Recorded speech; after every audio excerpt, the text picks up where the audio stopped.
आप देख रहे हैं जोहार झारखंड। आपके साथ मैं हूं विवेक और पहली खबर है लोहरदगा से, जहां पुलिस ने पीएलएफआई के नाम पर ठेकेदार और मुंशी को धमकाने के आरोप में 2 शातिर अपराधियों को गिरफ्तार किया है। ये दोनों अपराधी बगड़ू थाना क्षेत्र के रहने वाले हैं और दोनों के पास से 2 नाली बंदूक और कारतूस के साथ पीएलएफआई का पर्चा जब्त किया गया है। दोनों अपराधी पीएलएफआई की आड़ में ठेकेदारों को धमकाते थे और लेवी वसूलने की कोशिश करते थे। तो बड़ी खबर इस वक्त की, बंदूक के साथ 2 अपराधी गिरफ्तार किए गए हैं जो नक्सली संगठन पीएलएफआई के नाम पर लेवी वसूलने का काम करते थे। देवघर के कृष्णापुरी मोहल्ला गोलियों की तड़तड़ाहट से गूंज उठा, जहां अपराधियों ने भीम मेहता नाम के दिव्यांग की गोली मारकर हत्या कर दी। मर्डर के पीछे जमीनी विवाद की बात सामने आ रही है।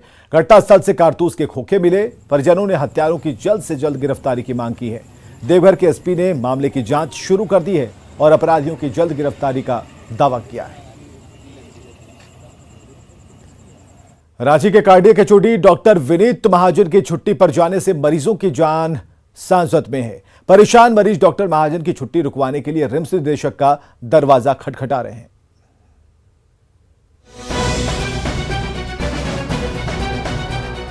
चेहरे पर उदासी और हाथ में निदेशक के नाम अर्जी। रिम्स निदेशक के दफ्तर के बाहर खड़ी इस भीड़ में से हर कोई दिल का गंभीर मरीज है।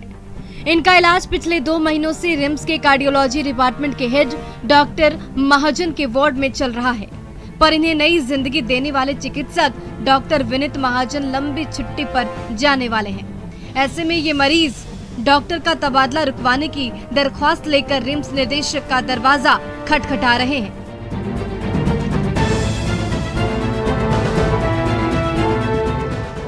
सबसे बड़े सरकारी अस्पताल रिम्स डायरेक्टर ऑफिस के बाहर आज आपको एक अनोखी चीज देखने को मिलेगी, जहां मरीज खुद उठकर एक डॉक्टर की छुट्टी रुकवाने सीधा डायरेक्टर ऑफिस के बाहर आए और इन्हीं की मुंहजुबानी सुनते हैं कि क्या हो गया कि मरीज की बिस्तर से उठकर इनको यहां आना पड़ा है।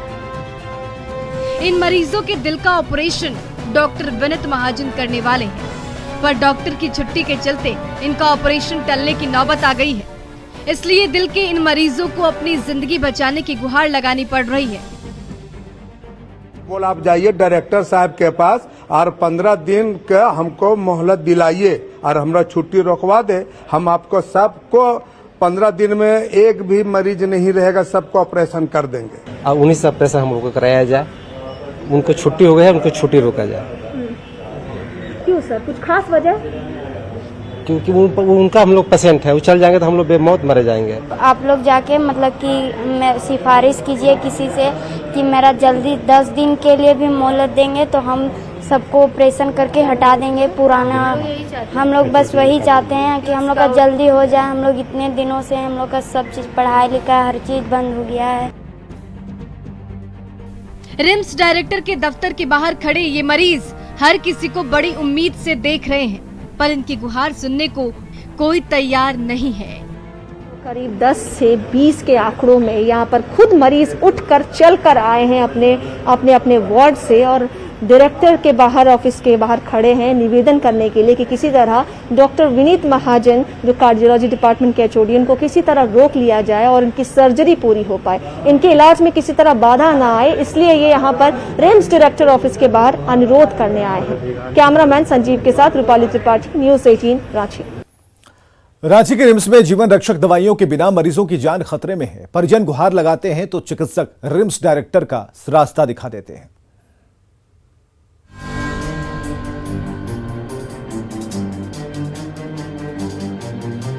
किसी का पति बीमार है, किसी की माँ जिंदगी और मौत से जूझ रही है, किसी का बेटा दवा के बिना तड़प रहा है, तो किसी की बेटी इलाज के लिए तरस रही है। पर रिम्स में वो जीवन रक्षक दवाइयाँ ही नदारत है जो इनके लिए संजीवनी बन सकती है। मरीज की बिगड़ती हालत से बेचैन परिजन गुहार लगाते हैं तो डॉक्टर साहब डायरेक्टर ऑफिस का रास्ता दिखा देते हैं। राज्य के सबसे बड़े सरकारी अस्पताल रिम्स में डॉक्टरों और रिम्स प्रबंधन की नोकझोंक का जो भुगतान है अब मरीज और मरीज के परिजन झेल रहे हैं। देखिए, जब मरीज के परिजन डॉक्टर के पास अभी अपना अनुरोध लेकर ले जाते हैं तो किस तरीके से परिजनों को क्या हिदायत दिया जाता है डॉक्टर की ओर से, आप खुद ही सुन लीजिए। सर, जब जाते हैं तो क्या बोलता है डॉक्टर, क्या बोला है? डॉक्टर बोलते दवा लिख के दे देता है, तो बोलते सर ये दवा बाहर से यहाँ पर नहीं है, तो बोला जाता है कि हम यहाँ पर अभी लेवल नहीं है, डायरेक्टर से जाके बात कीजिए, डायरेक्टर के पास जाइए, तो अगर उधर से दवा आएगा तो हम कर सकते हैं, नहीं तो हम कुछ नहीं कर सकते। जो दवाइयाँ खास करके जो जीवन रक्षक दवाइयाँ खास करके जो कि क्रिटिकल, चूंकि यहाँ क्रिटिकल पेशेंट बहुत ज्यादा एडमिट है, जो जहाँ में हमारा पेशेंट एडमिट है, तो वहाँ पे जो भी क्रिटिकल दवाइयाँ वो तो एकदम उपलब्ध है ही नहीं, और उपलब्ध जो है वो नाम मात्र की है। मरीज की जान बचाने के लिए डॉक्टर साहब प्रिस्क्रिप्शन पर दवा तो लिख देते हैं, लेकिन वो दवा रिम्स में मिलती नहीं। परिजन इंजेक्शन की गुहार लगाते हैं तो डॉक्टर डायरेक्टर ऑफिस का पता बता देते हैं, लेकिन डायरेक्टर ऑफिस के बाहर खड़े गार्ड उन्हें अंदर नहीं जाने देते। अब हम सोचते कि जाएं तो हम अकेला, डायरेक्टर लोग वहाँ घुसने भी नहीं देता, मतलब गार्ड वगैरह रहता है तो घुसने भी नहीं देता, अकेला फिर क्या करेंगे वहाँ जाके, इसलिए बाहर से लाना पड़ता है। रिम्स प्रबंधन और चिकित्सकों की खींचतान का खामियाजा अस्पताल में भर्ती मरीज और उनके परिजनों को भुगतना पड़ रहा है, पर रिम्स प्रबंधन चिकित्सकों को सख्त हिदायत दे रहा है। ये मरीज अलग अलग विभाग में भर्ती होते हैं, उन विभागों के विभागाध्यक्ष होते हैं जो जिनका काम है मरीजों का इलाज करना, उनकी जो भी प्रॉब्लम्स है उनको सॉल्व करना, और जो उनके स्तर से सॉल्व नहीं होता है उसके लिए प्रबंधन को सूचित करना, ना कि मरीजों को वार्ड से प्रबंधन के पास डायरेक्टली भेजना। बड़ी उम्मीद के साथ दूर दराज के गांव से झारखंड के सबसे बड़े अस्पताल में इलाज कराने आए मरीज कुव्यवस्था और कुप्रबंधन से परेशान हैं, पर कोई उनकी गुहार सुनने को तैयार नहीं है। इस तरीके से जो मरीज के परिजन हैं वो हाथ जोड़कर विनती कर रहे हैं कि रिम्स प्रबंधन और डॉक्टरों के बीच जो भी नोकझोंक है वो आपस में सलटाएं और अपने मरीजों को नुकसान ना पहुंचाए। जो बार बार डायरेक्टर केबिन जाने की हिदायत है वो इनसे ना किया जाए और इनके मरीज को जो भी बेस्ट सुविधा हो पाए उसको सुचारू किया जाए और उसके मरीज को इलाज मिल पाए। कैमरामैन संजीव के साथ रूपाली त्रिपाठी, न्यूज 18, रांची।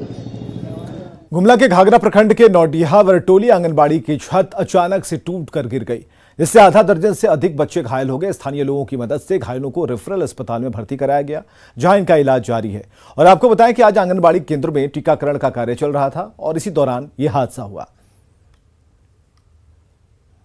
वहाँ की सीडीपीओ को मैंने इन्फॉर्म किया है और तुरंत जाकर के जिनको जो बच्चे महिलाओं को चोट लगी है उनसे तुरंत मिलने और उनको तुरंत आवश्यक चिकित्सकीय सहायता उपलब्ध कराने का निर्देश दिया हुआ है। और जितने भी आंगनबाड़ी भवन जर्जर या मरम्मत योग्य हैं उसके लिए भी हम लोग सजग हैं। दुमका के हेल्थ वर्कर उदय कुमार हत्याकांड की गुत्थी 3 महीने बाद भी अनसुलझी है। इससे नाराज परिजनों ने इंसाफ की गुहार को लेकर दुमका के एसपी दफ्तर के सामने घंटों धरना दिया और हेल्थ वर्कर उदय की प्रेमिका से पूछताछ की मांग की। उनका कहना है कि दुमका पुलिस मामले को गंभीरता से नहीं ले रही और हत्या को आत्महत्या बताकर आरोपियों को बचा रही है।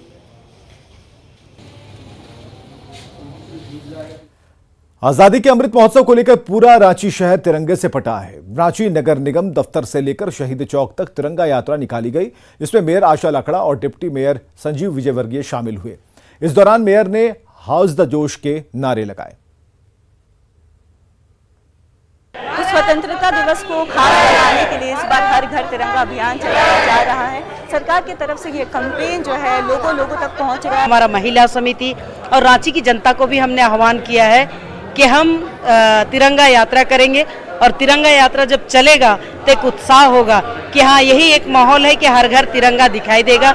लोगों में उत्साह और जुनून है कि भारत का 75 साल आज़ादी का हो गया है और एक उत्साह और उमंग के साथ हम मना रहे हैं। और जिस तरह से आज आज़ादी का अमृत महोत्सव में रांची नगर निगम तिरंगामय हो चुका है। महिला समूह सब लोग निकले हैं पूरे शहर में आह्वान करने कि आज से ही हम अपने जोश को कम ना करें, अपने जोश को आगे बढ़ाएं और 13 से 15 अपने अपने घरों में झंडा लगाने का काम करें। कह सकते हैं कि हर घर तिरंगा की गूंज जो है वो अब साफ तौर पर पूरे देश में ही देखने को मिल रही है। तो ऐसे में रांची नगर निगम भी क्यों पीछे रहे। तो रांची नगर निगम ने भी आज यानी 6 अगस्त को हर घर तिरंगा अभियान को लेकर के लोगों को जागरूक करने के लिए एक तिरंगा यात्रा निकाला है, जो अभी नगर निगम से लेकर के शहीद चौक तक जाएगी। कोमल बहल, न्यूज़ 18 रांची। रांची के डीसी राहुल सिन्हा ने हरी झंडी दिखाकर तिरंगा जागरूकता रथ रवाना किया, जो गांव-गांव में घूमेगा और हर किसी को आजादी के अमृत महोत्सव में हिस्सा लेने के लिए प्रेरित करेगा। इस मौके पर डीसी दफ्तर में जीएसएलपीएस के फ्लैश काउंटर का भी उद्घाटन किया गया, जहां बेहद कम कीमत में हर कोई तिरंगा झंडा खरीद सकता है। रांची के सीएमपीडीआई ऑडिटोरियम में आजादी के अमृत महोत्सव पर युवा रंगमंच और धरित्री कला केंद्र की ओर से अनुभूति कार्यक्रम का आयोजन हुआ। इसका उद्घाटन बीजेपी नेता बाबूलाल मरांडी और सांसद संजय सेठ ने किया। इस मौके पर युवा कलाकारों ने कथक नृत्य से समा बांधा। और कला ही ऐसा होता है कि आदमी बिल्कुल उसको सुन करके देख करके मदमस्त हो जाते हैं। शायद जो मैं देखता हूँ पीने वाले जितने मदमस्त होते हैं उससे कहीं अधिक ये नशा है और उससे अधिक मदमस्त होते हैं। धनबाद के लगभग सभी इलाकों में पानी की समस्या आम है। पानी की समस्या की शिकायत को लेकर कुसुम विहार के रहने वाले लोगों ने विधायक राज सिन्हा से मुलाकात की, उन्हें ज्ञापन सौंपा। लोगों का कहना है कि पिछले 1 साल से वो पानी की किल्लत झेल रहे हैं और इसकी शिकायत निगम आयुक्त से करने के बावजूद कोई एक्शन नहीं हुआ। हम लोग यहाँ पर आए, हम लोगों को पानी एक बूंद भी सप्लाई नहीं। ऐसी परिस्थिति में जो प्रॉब्लम है तो प्रॉब्लम ये है कि डायरेक्ट जब तक आप स्टील गेट नदी से हम लोग को डायरेक्ट कुसुम विहार गेट में पानी घुसा के जब तक हम लोग को नहीं मिलेगा तब तक हम लोग को पानी एक बूंद नहीं मिलेगा। कि जनता के मूलभूत सुविधा से खास करके अभी की जो सरकार आ गई तो जनता के मूलभूत सुविधा उपलब्ध कराने कोई मतलब ही नहीं, कुछ मतलब नहीं है। तो सब खाली घर में पदाधिकारी के या सब लोग के घर में निकल रहा है। पूर्वी सिंहभूम में पेड़ों की रक्षा के लिए वन विभाग की ओर से विशेष अभियान चलाया जा रहा है, जिसके तहत अब पेड़ों पर किसी भी तरह के बैनर या फिर बोर्ड लगाने पर सख्त कार्रवाई की जाएगी। वन महोत्सव के दौरान ही इस अभियान की घोषणा की गई है और अभियान का नेतृत्व कर रही टीएफओ ममता प्रियदर्शी ने कहा कि पेड़ है तो पृथ्वी है और इसका संरक्षण करना हमारी जिम्मेदारी है। ये जो बोर्डिंग होर्डिंग इसे हम सीज करके ले जा रहे हैं और इसके अगेंस्ट अभी हम एक नोटिस जारी करेंगे, जिसमें कि जो भी फाइन होगा वो संबंधित जिनका भी बोर्डिंग या होर्डिंग है, हमें कोई हक नहीं है कि हम किसी भी जीवित प्राणी को किसी भी तरह कील ठोक कर जख्मी करे या उसे कोई नुकसान पहुंचाए। सिमडेगा में अब खेती किसानी की तस्वीर बदल रही है। श्रेय जाता है पढ़े लिखे लोगों के ऊपर और ठेठई टांगड़ के पेक्कपारा निवासी सुधीर प्रसाद ने नई पहल की है। वो औषधीय रूप से खास मुनगा की खेती कर रहे हैं। इसके लिए उन्होंने महाराष्ट्र से मुनगा के बीज मंगाए। खेती के पहले साल में ही इन्हें करीब 3 लाख की आमदनी हुई, जिसे आगे और बढ़ने की संभावना है। सुधीर की सफलता को देखते हुए दूसरे किसान भी मुनगा की खेती के लिए आगे आ रहे हैं। आज के युग में बहुत भारी बीमारी वगैरह सारा कुछ हो रहा है लोगों को। मैंने पढ़ा था बहुत जगह यूट्यूब वगैरह में या गूगल से कि भाई इससे बहुत ज़्यादा फ़ायदा है। यही सोच के मैं महाराष्ट्र से बीज मंगा के इसका कोशिश कर रहा हूँ कि यहाँ के लोगों को मुनगा का सारा चीज़ मैं दे सकूँ और अपना भी कुछ आर्थिक यथी होगा। इसमें लोगों को आके देख के लगाना चाहिए, कोशिश करना चाहिए यहाँ कि भाई यहाँ कितना अच्छा हो रहा है हमारे क्षेत्र में। ये इसको ज़्यादा पानी का भी ज़रूरत नहीं है, मेहनत भी कम है, सस्ता खेती है और अच्छा से इसको मार्केटिंग किया जाए तो बहुत अच्छा प्रॉफिट होगा किसानों को।